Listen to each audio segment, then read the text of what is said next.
Good morning BA third year economics students. हम लोगों ने अवसर लागत सिद्धांत में विभिन्न स्थितियों पर अध्ययन किया है। स्थिर अवसर लागत पर हम कर चुके हैं और हमने वर्धमान अवसर लागत और ह्रासमान अवसर लागत के कॉन्सेप्ट्स अच्छे से समझ करके अब हम एक एक केस ले रहे थे। तो स्थिर अवसर लागत वाला केस हमने पूरा कर लिया था और हमारा अभी वर्धमान अवसर लागत का केस आज हम पढ़ेंगे। वर्धमान अवसर लागत में ये बात हम स्पष्ट समझ चुके थे कि किस प्रकार से जो पीपीसी वक्र है वो एक अवनतोदर आकार लेता है मूल बिंदु के,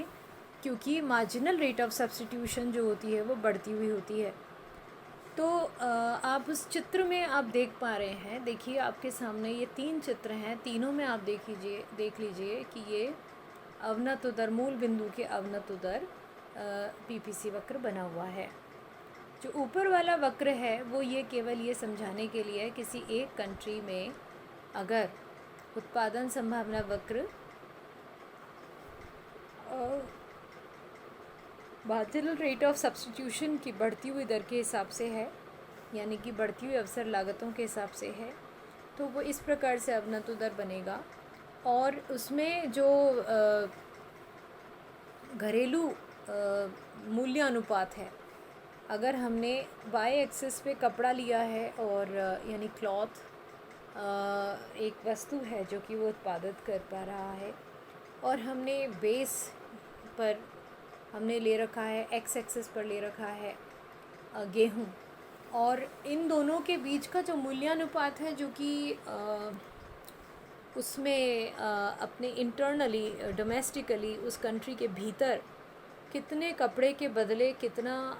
गेहूँ या कितने गेहूँ के बदले कितना कपड़ा, अगर हम सरल शब्दों में समझें, हालांकि हम अवसर लागत के कॉन्सेप्ट को समझ चुके हैं, तो हम इसको एकदम सरल शब्दों में समझें कि कितने कपड़े के बदले कितना गेहूँ और कितने गेहूँ के बदले कितना कपड़ा। तो यह जो अनुपात है आपस में, वो है जो कीमत उनकी आपस में, उनकी कीमतों का जो अनुपात है वह इसमें दिखा रखा है कि एक पीपी रेखा है, पीपी रेखा जो कि घरेलू मूल्यानुपात रेखा है, और यह रेखा और एक वहाँ पर जो इंडिफरेंस कर्व है, इंडिफरेंस कर्व डिमांड साइड बताता है, और जो उत्पादन संभावना वक्र है वो सप्लाई साइड बताता है।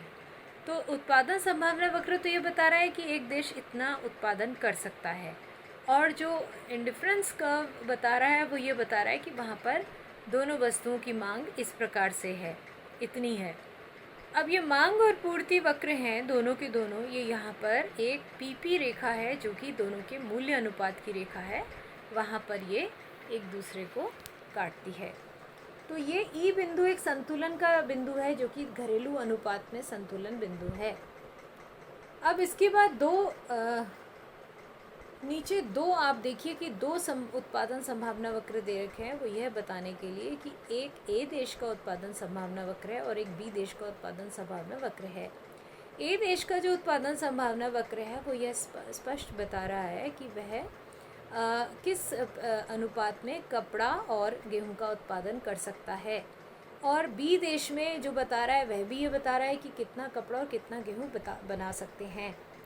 अब ये बी देश ये स्पष्ट पता चल रहा है कि ए देश से थोड़ा उसकी इकनॉमी का साइज़ बड़ा है और वो गेहूं का उत्पादन लगभग दुगना कर पा रहा है और कपड़े का उत्पादन लगभग बराबर कर पा रहा है।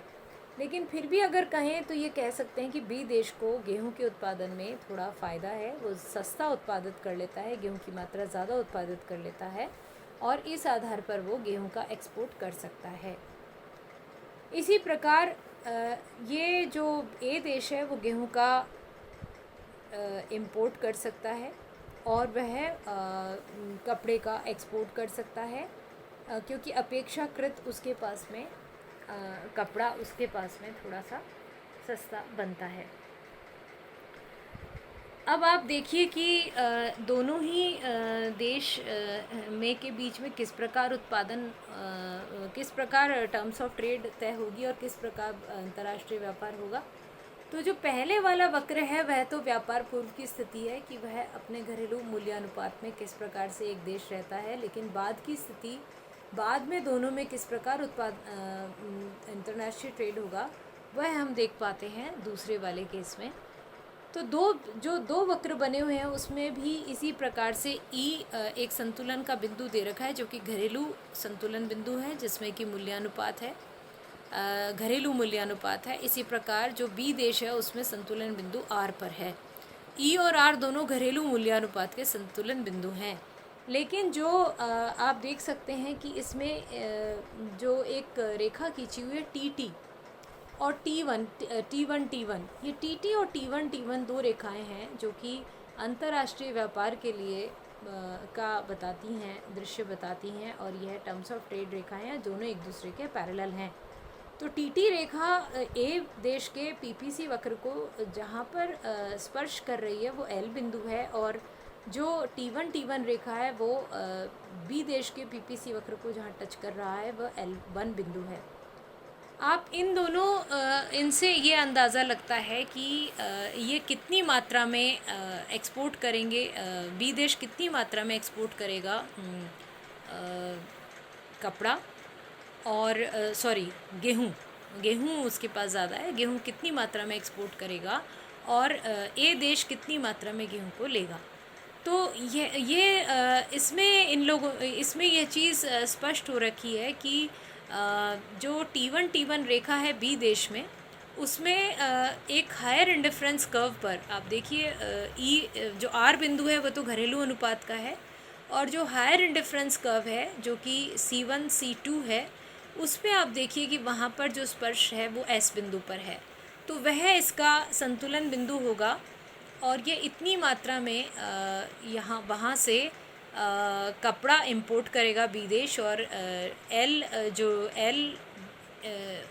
OL मात्रा है उतनी मात्रा में वो गेहूं को